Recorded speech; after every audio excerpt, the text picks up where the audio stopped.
की जय। श्री सत्यनारायण भगवान की जय।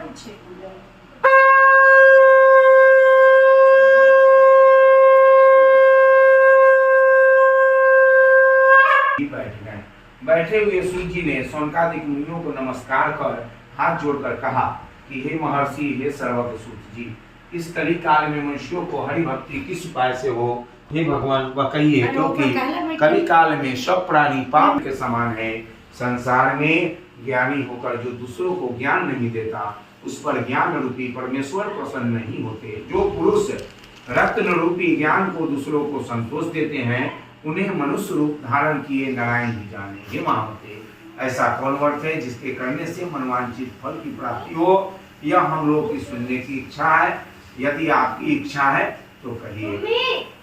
तब सूत जी बोले, हे मुनिश्रेष्ठ, तुम धन्य हो, तुम वैष्णव से अग्रगण्य हो, कारण कि सब प्राणियों का तुम सदैव ही चाहते हो। ये शौनक सुनो, मैं आपसे उस उत्तम व्रत के बारे में कहूंगा जिस व्रत को नारद जी ने ब्राह्मण नगर भर में श्रेष्ठ माना जाने लगा। तभी से वो ब्राह्मण महीने के महीने संक्रांति पर विधि पूर्वक श्री सत्यदेव का उत्तम व्रत करने लगा। इस तरह सुख प्राप्त कर अंत में सत्यलोक चला गया। इसी द्वितीय अध्याय संपन्न।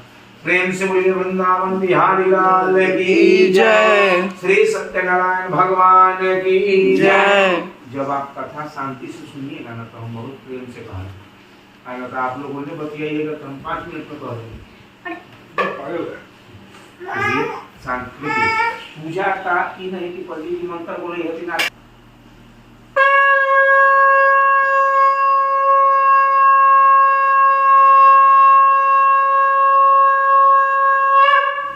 प्रेम से बोलिए वृंदावन बिहारी लाल की जय। श्री सत्यनारायण भगवान की जय। सूत जी ने कहा, हे सौनक, विष्णु भगवान ने जिस तरह से कहा था उस तरह मैंने तुमसे कहा। दूसरी बात क्या है वो पूछो। तब सूत जी ने कहा, हे सौनक जी, उस ब्राह्मण के बाद ईश्वर को किसने किया, यह सुनने की इच्छा है। तब सौनक जी बोले कि एक समय द्विज ने धर्मानुसार निज बांधों के साथ व्रत करने को तैयार हुआ। उसी समय वहां एक लकड़हारा आया, काष्ठ के भार को भूमि पर रख वह सत्यदेव का पूजन देखने लगा। सत्यदेव का पूजन देखने के बाद प्रसाद ग्रहण कर